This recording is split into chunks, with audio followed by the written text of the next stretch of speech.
to another edition of Veterans Reporter News, and we're going to bring you a whole show today about a Marine reunion that was held in Las Vegas. First time these Marines got together since Vietnam 47 years ago, and it's pretty interesting because we interviewed several people, one of which is actually, one of whom is a former employee out at Hoover Dam. And I mention that because we're welcoming another station to our production.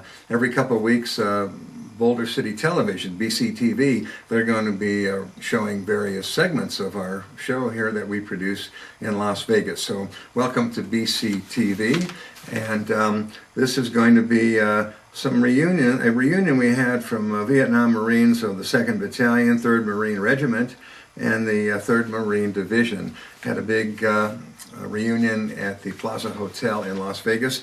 So throughout the show, we're going to show you various segments and interviews that we did with some of those people. So why don't we go into the first one right now? This is Chuck Ann Baker at the Plaza Hotel, the convention of the Marine Corps, 2nd Battalion, 3rd Marine Regiment, 3rd Marine Division. We're going to talk with a few of the veterans here today. And if you wouldn't mind, you can give us your name and tell us where you're from, and we'll go from there. All right. My name is Clarence D. Williams, Major, United States Marine Corps, retired. But my connection with the guys in this room was that I was a member of the 2nd Battalion, 3rd Marine Regiment, Hotel Company, 2nd Platoon Infantry platoon leader. And where was that? And that was in actually, to tell you the truth, we all banded together and came together in California in November of '64. And then after being deployed from California to Okinawa, our battalion was involved in some training exercises, but then all of a sudden they interrupted us and took us off of our schedule and moved us into a position to land in Vietnam on April the 10th, 1965. How much time did you spend in Vietnam yourself? I stayed there until November of 1965, so it was just from April till November. Most of these guys all had entered Vietnam as members of one unit. They expected to rotate out as one unit, but the conflict prevented that. They couldn't rotate the whole battalion out, and so we got scattered throughout the whole 3rd Marine Division, and that was really difficult. Soon after I got out of the Marine Corps, I made the decision to go back to school because I was entitled to the GI Bill, and I went to Appalachian State University and started college. I needed a part-time job. I went down to the campus employment office. They sent me to the campus police department. And so I became a student traffic cop, 20 hours a week. But I got so involved with the camaraderie in that unit that 2 years later I went to work full-time as a campus police officer, discovered a second calling, and I spent the rest of my life then as a deputy sheriff, criminal investigator, and was in law enforcement until I retired at 66. And back at the Plaza Hotel in Las Vegas, we're talking with Dick Lundquist from the Marine Corps, 3rd Marine Division, and here at his reunion. And Dick, tell us what you did over in Vietnam. Well, thank you. First of all, when we landed in Vietnam on April 10th, 1965, I happen to be sitting now at the table with my fire team leader and another member of our fire team, and we were just talking here a minute ago. There's just one guy we're missing that's passed away the last 4 or 5 years. But you don't reflect too much on the experience you had there, certainly when you were there, but this reunion, getting everybody together, has just been fabulous, just unbelievable. Well, let me ask you this. We have some civilians watching the show, and you mentioned a fire team. Just briefly, can you explain what is a fire team? Okay. All right. Okay. Thank you. Yeah. What the fire team is a squad is basically made up of 3 fire teams, and there's a squad leader, and there are fire team leaders, and then there are 3 other riflemen in a fire team. One is an automatic rifleman, and the other 2 are riflemen. And so there's 13 people in a squad.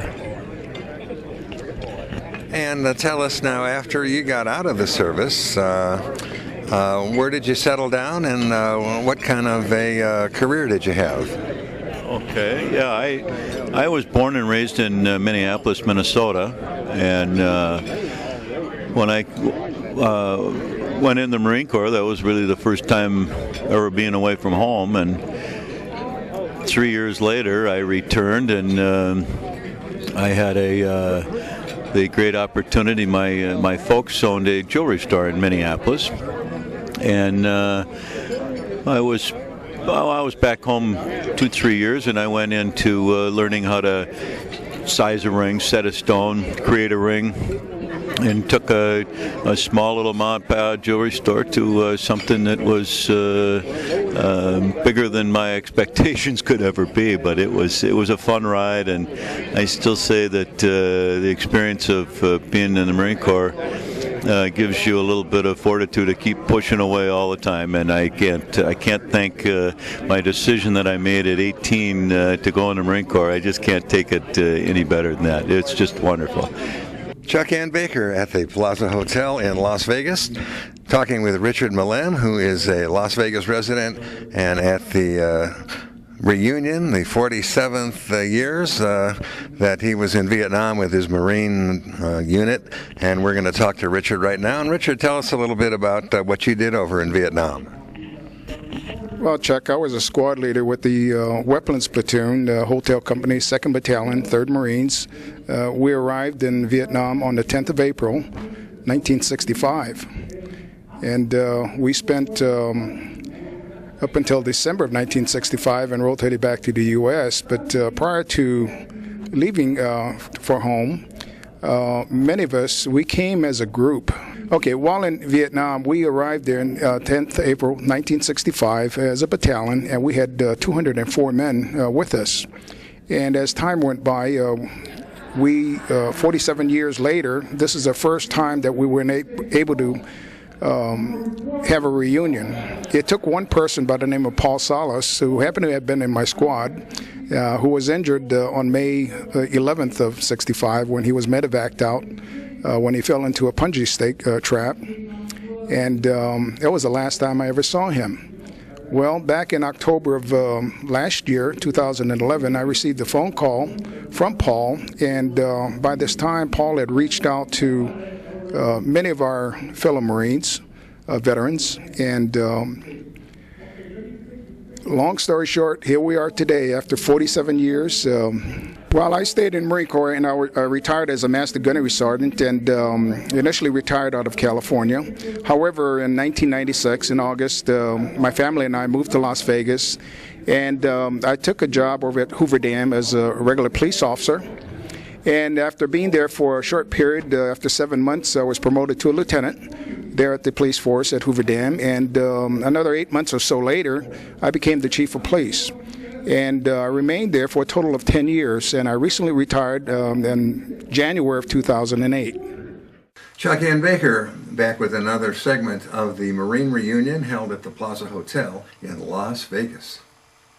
Chuck Ann Baker talking with Paul Salas, a Marine who lives in New Mexico, and he's at the reunion of his unit at the Plaza Hotel. Paul, tell us for a few minutes, what are some of the things you did, or what was the job that you did with the Marine Corps over in Vietnam? I was a 0351 MOS, which is a rocket gunner, 3.5 rockets. I was assigned to weapons company or weapons platoon, H Company, 2nd Battalion, 3rd Marines. And how long were you over there? I'm almost embarrassed to say that I was only there exactly 31 days before I was wounded. And how badly were you wounded? Well, I didn't get out of the hospital till late July, and I was injured on May the 11th. I see. And then did you stay in the Marine Corps? I did not. I came back to the United States. I got assigned to Edson Range in California at Camp Pendleton as a rifle instructor. I enrolled in school immediately. I went to a trade school, electrical electronics. I was in the aircraft industry and worked for McDonnell Douglas and Lockheed. I was sent to Marietta, Georgia to work on the C-5A. I returned to California and went to work at Palmdale as a sheet metal mechanic initially, and because of my education and training, I got sent into electrical electronics on the L-1011 program. I became a supervisor and then eventually middle management, and I did that for most of my career. I got licensed as a general contractor in 1979 and worked for the city of Rio Rancho as a assistant director of general services, avionics and flight operations on the L-1011 with Lockheed. I worked as an independent consultant for many years in facilities management and construction. In the last 5 years of my career, I worked for the Espanola Public School District as a facilities director. Chuck Ann Baker talking with Antonio Cervantes from Texas, currently at the Marine Reunion in Las Vegas, Nevada. Antonio, tell us a little bit about what you did in Vietnam. We made an amphibious landing, the real amphibious landing. After that, we got a little bit of fire, and so when the fire started, that's why I had said before, I had an unknown feeling on myself. I couldn't tell. It was hard for me to understand how I felt when they were firing on me. But I started, and after that, it just became like a regular job, going or being fired at and this and that. So you get used to it. And once you get used to it, it's just like a regular job. That's what I meant. Chuck Ann Baker speaking with Arthur Nelson at the Marine Reunion at the Plaza Hotel in Las Vegas. Arthur, I'm going to hand you the microphone and tell us a little bit about some of the things or some of the jobs you did over in Vietnam. I was a Lance Corporal in Vietnam, 1965. Matter of fact, we landed on Red Beach on April 10th, 1965. And I was an automatic rifleman and company scout. So that means that I was out front, had to lead the platoon or company, wherever destination we had to go. And I mean, it was rough on everybody. And when I came back to the United States, it seemed like it was rougher here because of my color, because a lot of time they, they didn't have equal rights and everything during that time. So we had to fight for that. But not only being, of color, just being a Marine fighting in Vietnam, we faced a lot of hatred. And a lot of places we would go, we couldn't wear our uniform or let anybody really know that the job that we did and that we did really served in Vietnam. But I'm proud to be a Marine, and I would join up tomorrow if the country needed me. I got a job at the Port of Miami as a longshoreman, and I wind up spending 40 years there, and now I'm retired, have a beautiful wife, and 24 grandkids. Welcome back to Veterans Reporter News. I'm Chuck Ann Baker. We're going to bring you another segment of the Marine Reunion that we produced over at the Plaza Hotel in Las Vegas. Chuck Ann Baker with Ted Riccobono at the Marine Reunion at the Plaza Hotel in Las Vegas. Ted, tell us a little bit about the job you did over in Vietnam. I was with the weapons company, and my lieutenant was Woodard, and my squad leader at the time was Richard Malim. It's not what we did, it's how we did it mostly. And we did it as a team, as a unit, and as brothers. And it was unfortunate during that time that when we were become old salts, which was about 7, 8, 9 months, that we were almost ready to rotate home, and the Marine Corps, in their great planning schedules, did not want to rotate a whole battalion of salted Marines back, so they quickly dispersed us to companies throughout the battalion and other battalions. And that's where we became disgruntled a little bit, because we weren't going home with our brothers, the guys we really trusted. Tell us, there's a map behind you. Can you Yes, show sir. us approximately where you were located, or is that kind of a general area? Well, we landed here on Red Beach on April 10th, 1965. We moved to many of the outlining areas, Hill 357, and it took us about 14 hours to climb it, and then we were dispersed to the weapons platoon. How it works in the Marine Corps and in most companies and battalions in the service, you have your rockets and your weapons platoon, your machine guns and your weapons platoon, and then you take 2 rockets, 2 mortars, and the 3.5 rocket launchers and the machine guns, and you attach them to each one of the platoons. Then we were dispersed with those platoons, with those squads in the platoon, to different hills, and we might be separated from our brothers for 15, 20, 30 days at a time. And the reunions with them was exquisite in our minds. We got to enjoy one another's company that we shared all the way back from Camp Pendleton. We enjoyed a little bit of free time and beer, but most of all we didn't enjoy missing home.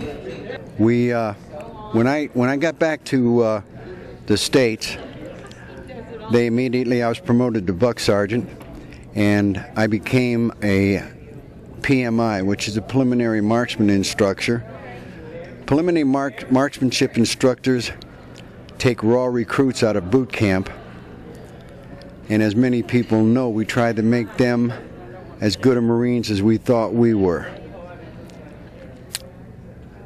I was going to stay in the Corps, and I'd already had 9 years and 1 month in, but I decided to get out because my wife was lonely and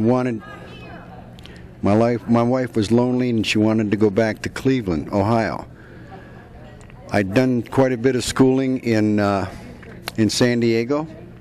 I finished my schooling in Cleveland. I became a chemical engineer, and I got certified as a cryogenic engineer. I went up the ladder in a couple of corporations very well, but my heart was always tugged towards the Marines, towards my buddies. And if I get a little choked up, I'm sorry, Bob. But when Paul Salas contacted me, my successes really meant nothing after I retired. I was always yearning to get back with my Marines. And I say my Marines because we all say my Marines. We're all Marines. We're all brothers. When Paul called me, my successes had nothing to do in life compared to the last 10 months that I've been with this reunion situation, because it's been the most satisfying journey that I have had in the last 47 years. To get on the phone with these young men, and I was one of the 5th oldest Marines in the battalion, in the company. These kids were 17, 18 years old. I was 26 at the time. And when he started his journey, it was like a revitalization, an adrenaline shot. and I look forward to every day calling them. That's about all I can say about it. Well, that's our show for today. We hope you enjoyed it, a little something different. Hats off to those Marines who got together after 47 years. Hey, maybe they'll be back next year. We'll see what happens. Thanks for watching, and we'll see you next week. Hey everybody, when you're listening to the radio, make sure you listen to the Veterans Reporter radio show every Thursday night from 8 to 9 p.m. on KLAV. That's 1230 on the AM dial. It's the Veterans Reporter radio show with me, Chuck N. Baker.